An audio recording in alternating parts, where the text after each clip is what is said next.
So now we're going to cover a silly French with this new microphone I have, because people were complaining about the sound quality that was coming out of some of my videos. What's interesting about this is I really can't hear what I'm saying as I'm saying it, so hope this works out. The first principle of playing against the Winiver is that you don't want to do what they want you to do. In other words, have a completely locked pawn structure and get into a positional game where they can play fundamentally a rook or two down and still be fine. So what we're going to try to do is challenge their king side. In this case, going after their h7 pawn, I believe they moved it in this game, but what this game amounts to is kind of a silly trap, and you're going to see the silly trap. It's going to be a short video.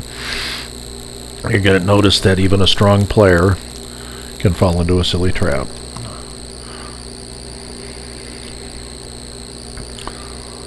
So e5 is the recommended move. That's what we did, and now we make this move, and this move gives us just fairy quality. He should move c5. He didn't do that. Now he moves c5. The recommended move is a3. Puts the question to the bishop, basically forces the bishop to capture it. I didn't do that. I was baiting him into moving c4, in which case I intended to make a rather dramatic sack. Of course, I noticed the computer hasn't found that yet, and possibly has refuted it, so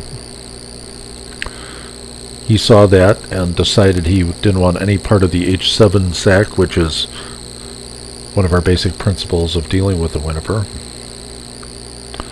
And I just took that pawn, and that says it results in a dead-even game.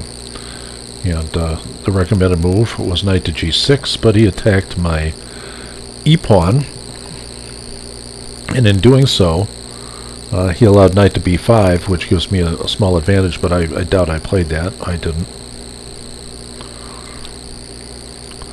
So now he takes. Now this becomes a more interesting game, because now I can definitely do things like play b4 and then knight to b5, but I chose not to do that as well. Instead, I gave him the advantage, or so it says. All he has to play is a6, and he's fine. But in this case, he didn't play a6.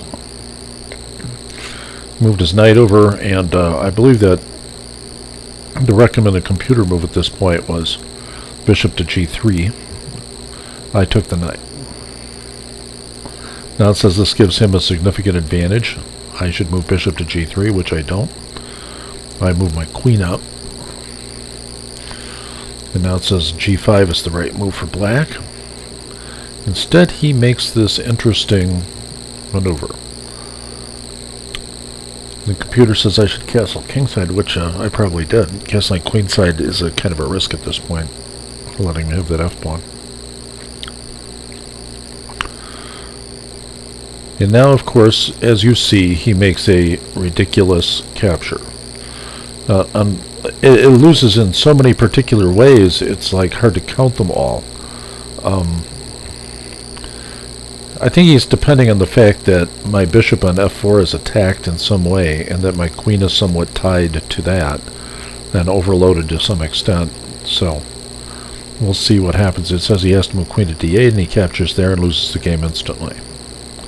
So I don't know if he intended for me to play knight to a4 here, in which case he can move queen to b5 and save that bishop.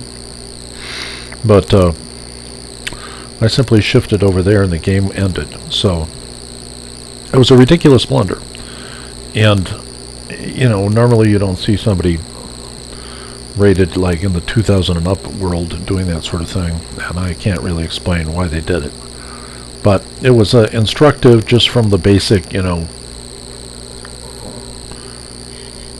from the basic prospect that we have a interesting type of French position where it said it was pretty much completely even. And that's the end of this video.